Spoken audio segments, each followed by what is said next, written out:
কাজের জন্য মোবাইল কেনার টাকা দিয়েছে রাজ্য সরকার, কিন্তু সেই ক্ষেত্রে একাধিক বিধিনিষেধ আরোপ করা হয়েছে রাজ্য সরকারের পক্ষ থেকে। এরই প্রতিবাদে আন্দোলনে নামলেন পশ্চিমবঙ্গ আশা কর্মী ইউনিয়নের মালদা জেলা শাখা।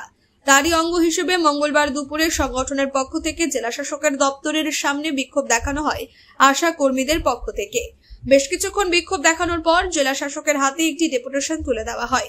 আশা কর্মীদের বক্তব্য, রাজ্য সরকার তাদের কর্মক্ষেত্রের সুবিধার্থে 10,000 টাকা করে মোবাইল কেনার জন্য দিয়েছেন, কিন্তু যাদের এই মোবাইল দেওয়া হচ্ছে তারা মারা গেলে সেই মোবাইল ফেরত দিতে হবে, চুরি হলে সেই মোবাইলের টাকা দিতে হবে।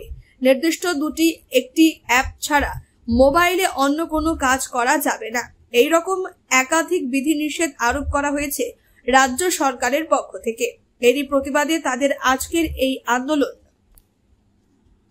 বলছি, আজকে আপনারা ডিএম অফিসে কেন ডেপুটেশন দিবে? আপনাদের দাবিটা কি? আসলে আমাদের দীর্ঘদিনের দাবি ছিল আমাদের কাজের প্রয়োজনে মোবাইল দিতে হবে, কিন্তু সেই মোবাইলের দাবি আমাদের পূরণ হয়েছে। আমাদের যদিও বা 15,000 টাকা দাবি ছিল, উনি দীপাবলির সময় আমাদের 10,000 টাকা মোবাইল কেনার জন্য দিয়েছেন, কিন্তু সেই মোবাইল কেনার পেছনে অনেক শর্ত উনি আরোপ করেছেন। সেই শর্তগুলো হচ্ছে যে আমরা যদি কেউ কর্মরত অবস্থায় মারা যায় বা রিটায়ার করি বা কেউ স্বেচ্ছায় কাজ ছেড়ে দিই, তাহলে আমাদেরকে মোবাইল ফেরত দিতে হবে। এ আবার কেমন শর্ত? মোবাইল যদি চুরি হয়ে যায় তাহলে আমাকে তার নিজের টাকায় সেটা ঠিক করে দিতে হবে। এবার যদি আমরা মোবাইলের রিচার্জের টাকা তো আমরা ঠিকমতো পাই না।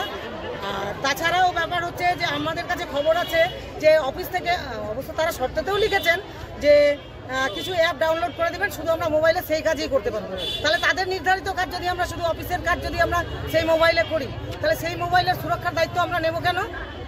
আর দ্বিতীয় কথা হচ্ছে, তাহলে তো আমার জন্য আরেকটা মোবাইল লাগবে, তাহলে দুটো মোবাইলের খরচা কি আমরা বহন করতে পারবো? রিচার্জের খরচা আমরা বহন করতে পারবো?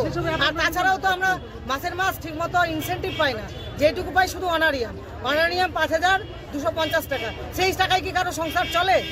এর সাথে আমাদের এও দাবি আছে যে আমাদের ফিক্সড অনারিয়াম বৃদ্ধি করতে হবে, আর আমাদের প্রতি মাসে যে আমাদের ইনসেন্টিভের টাকাটা বাকি থাকছে সেটা আমাদের প্রতি মাসেই আমাদের টাকাটা দিতে হবে। আর আমরা ডাটা এন্ট্রির কাজ করতে চাই না। এর আরেকটা কারণ হচ্ছে যে আমাদের যখন নিয়োগ হয়েছিল তখন কিন্তু আমাদের যোগ্যতা ছিল 8 পাস। 8 পাসের যোগ্যতায় কি কেউ ডাটা এন্ট্রি অপারেটরের কাজ করতে পারে? আমাদের দ্বারা কি করা সম্ভব?